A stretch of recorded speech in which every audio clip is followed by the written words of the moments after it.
Hello दोस्तों, welcome है आपका स्पेशल नॉलेज पी में। कैसे हैं आप सब? उम्मीद करती हूँ आप सभी लोग अच्छे होंगे, स्वस्थ होंगे। मित्रों, आप सभी को हमारी जानकारी कैसी लगती है जरूर बताया कीजिए, क्योंकि आपकी एक कमेंट से, एक बार बताने से हमारा प्रोत्साहन बढ़ता है, तो इसलिए जरूर बताइए। आज की जो जानकारी है वो है मौनी अमावस्या की। मौनी अमावस्या 9 फरवरी को पड़ रही है। वैसे तो हम साल में 12 महीने अमावस्या आती है, लेकिन जो मौनी अमावस्या होती है उसका विशेष महत्व होता है।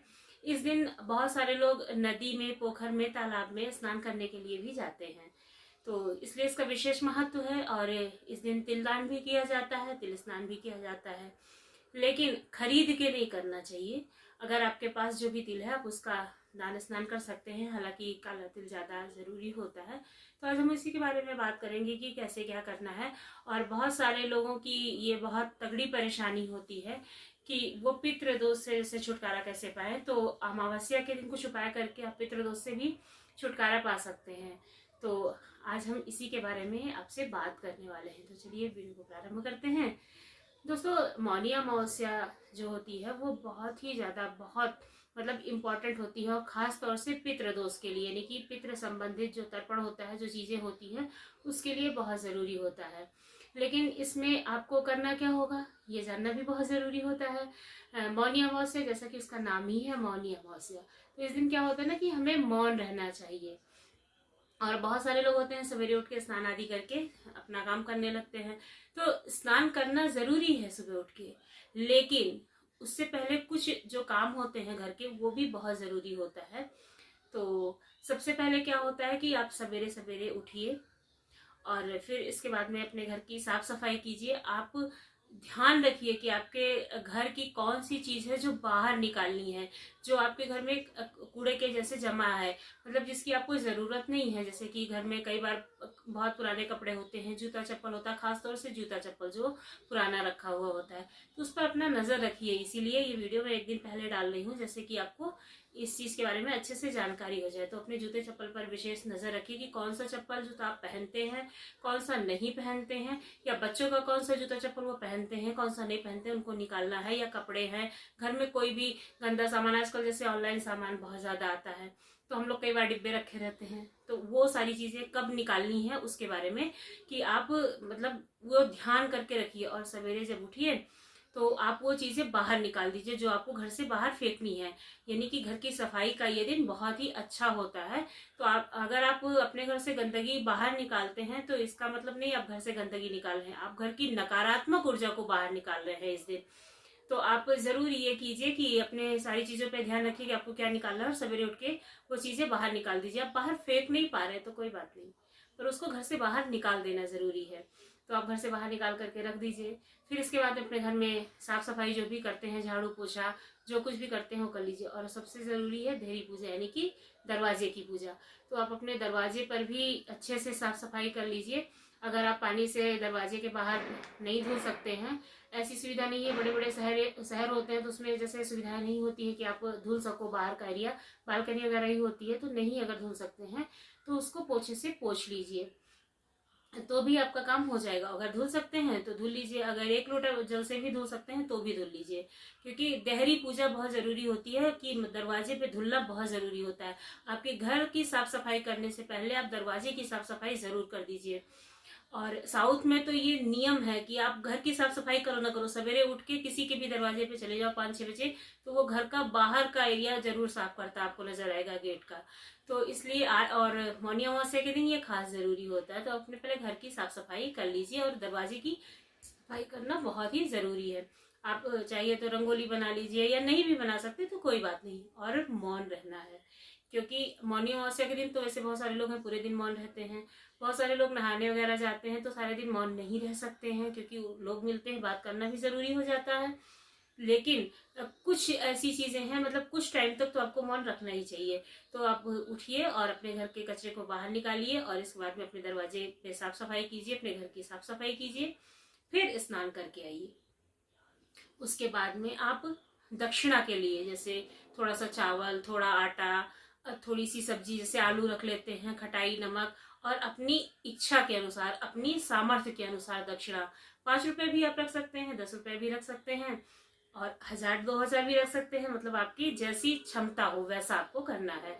तो आप उस अनाज में वो दक्षिणा रख दीजिए और घर के जितने भी सदस्य हैं सबसे छुआ लीजिए।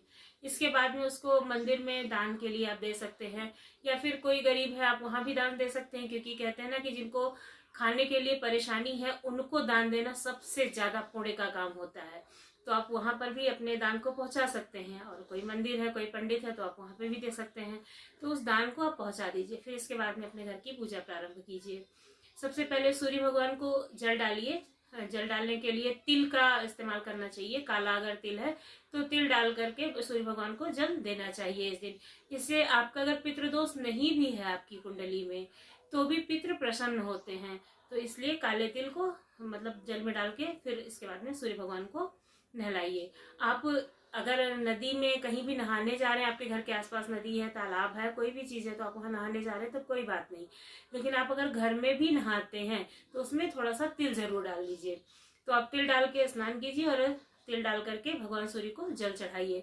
फिर अपनी पूजा पाठ कीजिए। जो भी आप देवी देवता की पूजा करते हैं आप उससे निवृत्त होकर के फिर आपको भगवान राम का नाम लेते हुए या भगवान विष्णु का नाम लेते हुए अपना मतलब बोलना शुरू करना है।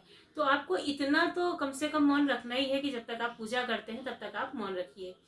तो उससे भी आपको पुण्य मिलता है। और कई बार जैसे लोग बाहर नहाने वगैरह जाते हैं तो उनको इतना जैसे लोगों के साथ उठना बैठना आना जाना पड़ेगा, तो इतना वो नहीं कर सकते हैं कि वो सारे दिन व्रत रखें, मतलब ना बोलें। तो आप नॉर्मल बोलिए, पर कोशिश कीजिए कि कम बोलिए, जितना जरूरत हो बस उतना ही बोलिए।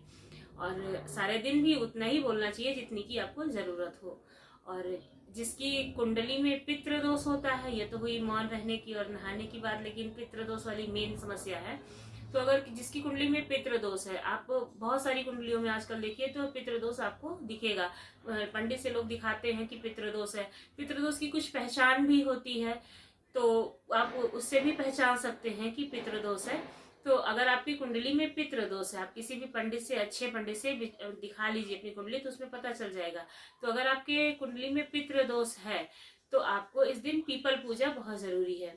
आपको चाहिए कि सवेरे जब आप पूजा पाठ कर रहे हो, नहा लिया है आपने, तो फिर आप पीपल पे जा करके तिल डाल करके जल अर्पित कीजिए। और फिर घी का एक दीपक प्रज्वलित कीजिए। घी का दीपक प्रज्वलित करना है, सरसों के तेल का नहीं, घी का दीपक प्रज्वलित कीजिए और 108 बार प्रदक्षिणा कीजिए।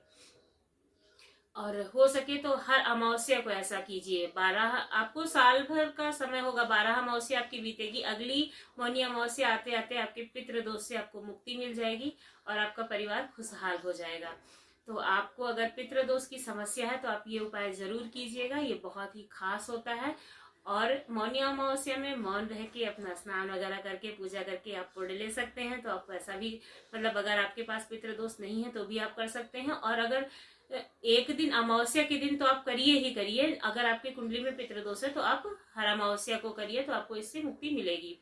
और अगर आपको हमारी वीडियो पसंद आती है, हमारी जानकारी पसंद आती है, तो हमारे चैनल को भी लाइक कीजिए, शेयर कीजिए और सब्सक्राइब करना बिल्कुल भी ना भूलिए।